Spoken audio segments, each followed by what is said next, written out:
ampak jaz vedno priporočam demanozo, če so težave z vnetjem urinarnega trakta, ker v bistvu se je v praksi tudi pokazalo, da tako hitro deluje.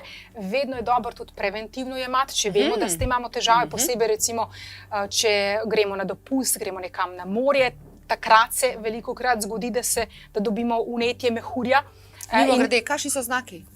Znaki so tako velike bolečine tudi v tem predelu, tudi recimo je tale, kako se reče, peče nas, tako ko lulamo, tudi so kakšni izced, ki se lahko pojavijo in iz tega razloga, pa tisti, ki že imajo to vnetje, že dobro vejo, kaj pomeni tisto vnetje.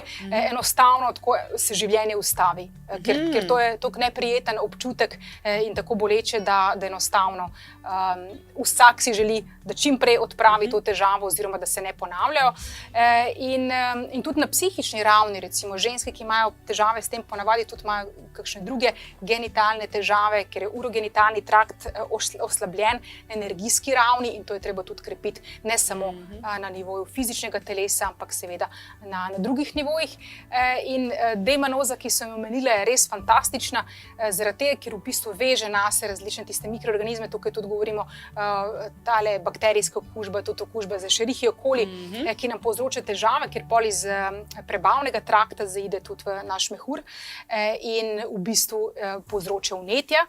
In demanoza veže nase te organizme in jih hitro izloči iz telesa. Koliko časa lahko pričakujemo izboljšanje? V enem dnevu so že spremembe, ampak jaz vedno priporočam, tudi če vzajemo demanozo, da takrat v tem času, ko je že kurativa, takrat dvojno dozo vzajemo. In kombiniramo skupaj demanozo s probiotiki in z visokimi odmerki vitamina C.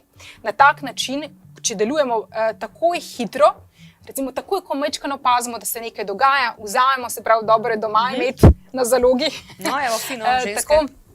Tako da v bistvu hitro vzajemo in ne bo pripeljalo to do recimo, če delujemo na tak način, tudi antibiotikov nam ne bo treba jemati.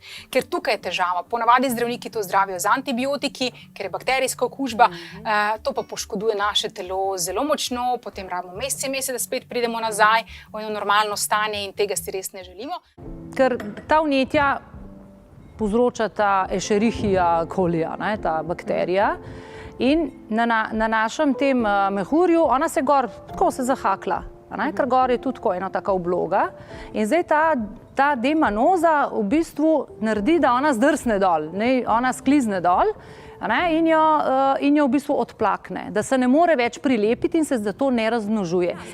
To je v bistvu naravni sladkor, ki se demanoza se drugače v naravni obliki nahaja v brusnicah. Ne se vemo, da brusnice so koristne, ampak ne v taki koncentraciji.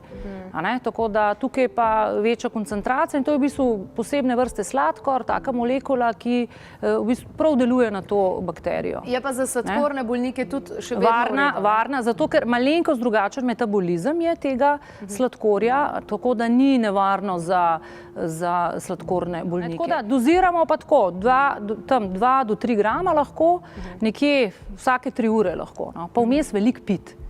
Da se to odplakne, ne sme biti prazen mehur. Ker to peče, zato ker mehur je spraznen, pa je suh, in te bakterije so gor, ki bi rekli, da malo gumazijo, grizajo in to pol peče in nas pol lulat tiši, zato ker telo jih hoče izvršiti. In mi bi skozi kar, si se že glih kar polulala, kaj zdaj, pa te še peče.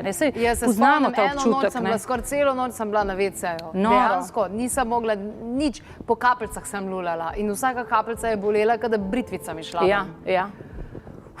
To so res grozne bolečine. In tudi za otroke se lahko uporablja, pri otrocih se tudi to, ženske se prehladimo zelo rade, te mlade punce pa ste majcam do tle gor, pa na kamnih sedeti, pa so sorte, kanage hodijo, je treba tudi to regulirati.